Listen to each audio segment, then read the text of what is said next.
Jonas, Jonas, por que você está fugindo da vontade de Deus? Você já conhece a história, não é verdade? Jonas tinha sido instruído pelo Senhor a se levantar e ir falar uma palavra com relação ao povo de Nínive. A maldade deles tinha subido às narinas do Senhor e estava incomodando tamanha crueldade daquele povo. E Jonas recebeu essa palavra e se levantou. Mas se levantou para ir para o caminho oposto, para fugir da presença de Deus, para fugir daquilo que Deus havia o instruído. Isso me faz pensar quantos de nós recebemos uma palavra, quantos de nós recebemos uma promessa de Deus. A gente até se levanta diante daquilo, mas somos balançados quando nós vemos a situação real e fugimos da presença do Senhor e fazemos algo que é oposto à sua vontade.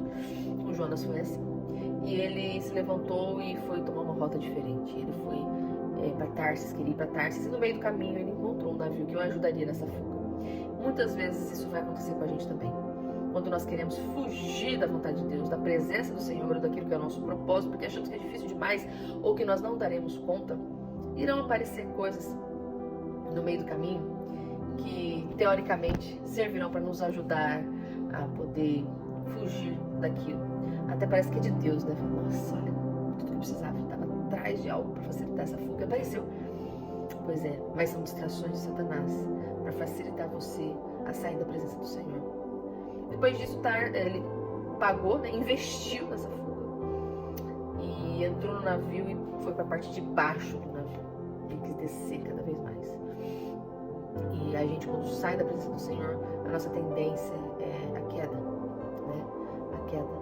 E quanto mais fundo nós estivermos, no fundo do poço, ou qualquer situação que seja, mais difícil nós vamos ter acesso ao Senhor ou ouvir aquilo que Ele tem para nós, né? E parece que Ele estava buscando essa escuridão, fugindo mesmo, em todos os sentidos. E eles foram acometidos por uma grande tempestade, porque quando nós saímos do propósito, nós nos enfiamos em uma tempestade, nós criamos nossa própria tempestade, porque não é ali que nós deveríamos estar. E aqueles marinheiros ficaram assustados porque nunca haviam visto uma tempestade daquela magnitude. Porque para pensar, acredito eu que eles já passaram por várias tempestades. Tempestades eram comuns, né? É comum na vida marítima. Então, ao ponto deles ficarem preocupados ou ao ponto deles ficarem assustados e começar a clamar aos seus deuses e lançar sorte, é porque aquilo estava muito fora do comum. Então, a tempestade que nós criamos, pode ter certeza que ela vai sair do padrão comum das coisas, porque se Deus manda a gente fazer uma coisa, a gente corre para o outro lado, a gente está por conta. E quando a gente está por conta, nós criamos nossas próprias tempestades, não temos como livrar delas sozinhos, não. E aí a sorte caiu em Jonas e eles resolveram indagar Jonas. Até então, Jonas havia entrado naquele navio, eles nem sabiam quem ele era. E quantos de nós colocamos pessoas nas nossas vidas e nem sabemos de fato quem elas são? Não conhecemos absolutamente nada sobre elas e ainda assim abrimos o nosso navio, o nosso coração, damos acesso a compartimentos da nossa vida para essa pessoa e mal sabemos que estamos trazendo destruição, tempestades e ruínas para dentro da nossa casa, para dentro da nossa vida, para dentro do nosso contexto familiar. E aí, quando eles estavam nessa situação, resolveram saber quem era Jonas, o que estava acontecendo, de onde que ele vinha. Aí fizeram uma breve entrevista para Jonas e Jonas contou o porquê daquilo tudo, que tempestade era aquela e que ele era o causador daquilo tudo. Ou seja, tempestades que você mesmo cria não vai refletir somente na tua vida, mas aquelas pessoas que estão ao seu redor. Então toma cuidado com as tuas decisões. Você acha que isso vai impactar somente na sua vida? Não. Tudo que Deus faz não é para impactar somente a gente. Deus mandou ele para Nínive porque ele ia impactar multidões através daquela palavra. Ele traria salvação para aquela população. Ele quis ir para o caminho oposto.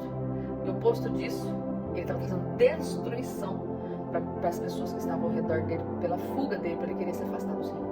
Então cuidado com as tuas decisões. Elas não vão refletir somente na tua vida, mas nos demais que estão ao teu redor. E aí, eles acharam por bem, os marinheiros, retornar. Então vamos voltar na estaca zero. Vamos tentar passar uma borracha nisso e quem sabe a gente se livra desse mal negativo. Não era isso que Deus queria. Deus não queria que ele retrocedesse. Deus queria que ele avançasse para o alvo e o objetivo que ele tinha para Jonas. Então a tempestade não cessou. Jonas falou, me lance ao mar.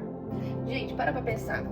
Nesse contexto, uma tempestade tão medonha que marinheiros experientes estavam desesperados, ele falar, me joga no mar, ele estava desejando a morte. Ou seja, eu prefiro morrer do que fazer aquilo que Deus mandou fazer. Que situação. E quantos de nós, às vezes, por birrinha, não quero isso, não quero aquilo, eu não estou preparado, eu acho que Deus não está entendendo a situação real da minha vida, eu acho que Ele não sabe o que Ele está fazendo. Então, que me mate, eu prefiro morrer do que viver isso que Deus está planejando para minha vida. Que triste, né? Que triste. E interessante que quando eles foram interpelar Jonas estava dormindo profundamente naquele sótão do navio. Ele estava inerte espiritualmente falando. Ele estava morto espiritualmente falando. E essa questão dele querer se lançar ao mar, falar para eles lançarem ao mar, isso já demonstra o quanto ele já não estava mais ligando para a vida dele. Quanto as coisas não faziam mais sentido. Porque essa é a real verdade. Quando nós estamos fora do propósito de Deus, a gente não vê sentido em absolutamente nada mais.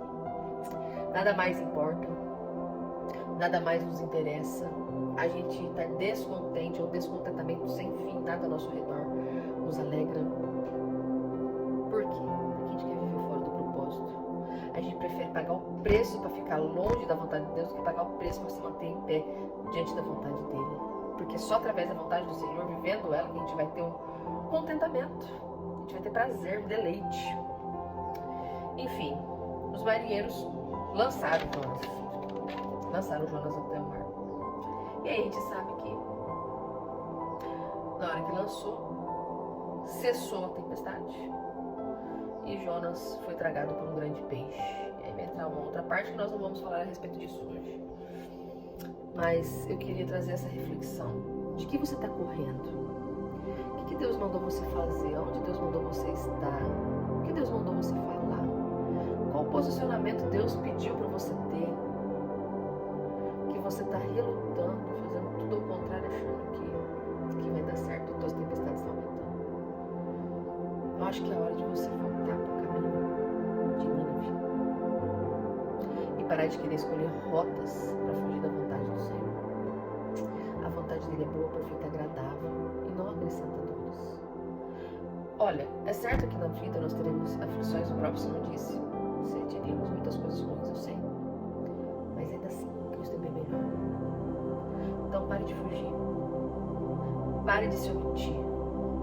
Pare de deitar e descansar no sentido de fuga, fingindo que nada ao teu redor está acontecendo. Pare. Não faça isso. Deus te chamou para se levantar e tomar uma atitude neste momento. Então se levante agora. Se levante agora. Brade com toda a força da sua vida que eu vou seguir aquilo que Deus quer e eu vou fazer a vontade dele. Deus te chamou para isso. E Ele tem o melhor para a tua vida. Não olha ao teu redor, não olha as impossibilidades.